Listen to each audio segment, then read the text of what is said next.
एक मोहल्ले में कुरान इंतहाई नसीहत आमोज वाकया बयान करते हुए फरमाते हैं कि एक बच्चा मेरे पास आया जो मदरसे में दाखिला लेने का शदीद ख्वाहिशमंद था। मैंने उससे पूछा, बच्चे, आपको कुरान का कुछ हिस्सा जबानी याद है?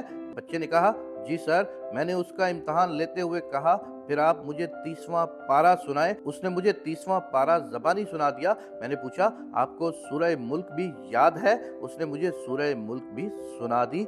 मुझे बड़ा ताज्जुब हुआ कि इस छोटे से बच्चे ने कम सीनी के बावजूद कुरान करीम का कुछ हिस्सा हिफ्ज किया हुआ है। मैंने उससे सूरह नहल सुनाने को कहा तो उसने वो भी सुना दी। यूं यूं वो मेरे सवालात का जवाब दे रहा था, मेरी हैरानी बढ़ती जा रही थी। मैंने सोचा कि अब इससे बड़ी सूरतों के मुतालिक पूछते हैं। मैंने कहा, आपको सूरह बकरा भी याद है? उसने हाँ में जवाब दिया और साथ ही किसी गलती के बगैर सूरह बकरा भी जबानी सुना डाली। मैंने मुताज्जिब होकर पूछा, बच्चे, लगता है आपने पूरा कुरान पाक हिफ्ज कर रखा है। उसने कहा, जी। ये सुनते ही फर्द मुसर्रत से मेरी जबान से बेसाख्ता सुबहान अल्लाह, माशा अल्लाह, तबारक अल्लाह के अल्फाज अदा होना शुरू हो गए। मैंने उससे कहा, आप कल मेरे दफ्तर आ जाइएगा और साथ अपने सरपरस्त को भी ले आइएगा। मैं बच्चे के जाने के बाद हैरत और इस्तजाब के समंदर में डूबा रहा और दिल ही दिल में ताने बाने बुनता रहा कि यकीनन इसके वालिद साहब दीन के पाबंद, नेक सीरत और कुरान से शदीद मोहब्बत रखने वाले होंगे,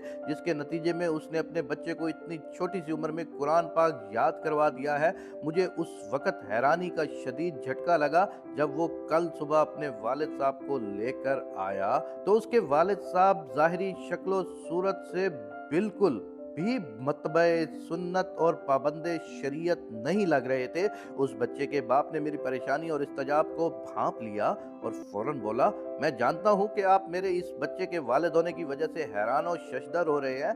मैं अभी आपकी हैरत ख़त्म किए देता हूँ। असल बात यह है कि इस बच्चे के हिफ्ज़ कुरान के पीछे इसकी वालदा का हाथ है, जो बच्चों की तरबियत के हवाले से 1000 आदमियों के बराबर है। आप ये बात सुनकर मजीद हैरान होंगे कि मेरे 3 बेटे हैं और सब के सब हाफिज हैं। मेरी सबसे छोटी बेटी 4 साल की है और वो भी 30वां पारा हिफ्ज कर चुकी है। मेरी हैरानगी इंतहा को पहुंच चुकी थी। मैंने पूछा, ये कैसे मुमकिन है?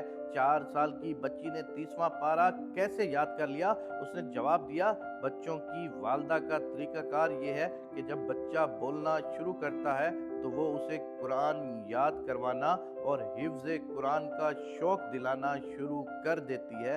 वो बच्चों का मुकाबला करवाती है और कहती है कि जो सबसे पहले ये सूरा याद करेगा, रात का खाना उसकी पसंद का बनेगा। जो सबसे पहले पारा हिफ्ज़ करेगा, हम वीकेंड पर उसकी पसंद की जगह पर जाएंगे। जो सबसे पहले कुरान ख़त्म करेगा, हम सालाना छुट्टियां उसके मुंतखब करदा इलाके में गुजारने जाएंगे। यूं बच्चे अपने अपने शौक की तकमील के लिए हिफ्ज़ कुरान में बढ़ चढ़कर हिस्सा लेते हैं। जी हाँ, ऐसी नेक माएँ ही घर संवारती हैं। इमाम बुखारी रहमतुल्लाह अलैह, अल्लाह के अमीरुल मोमिनीन फी हदीस बनने के पीछे उनकी वालदा ही की काविश थी।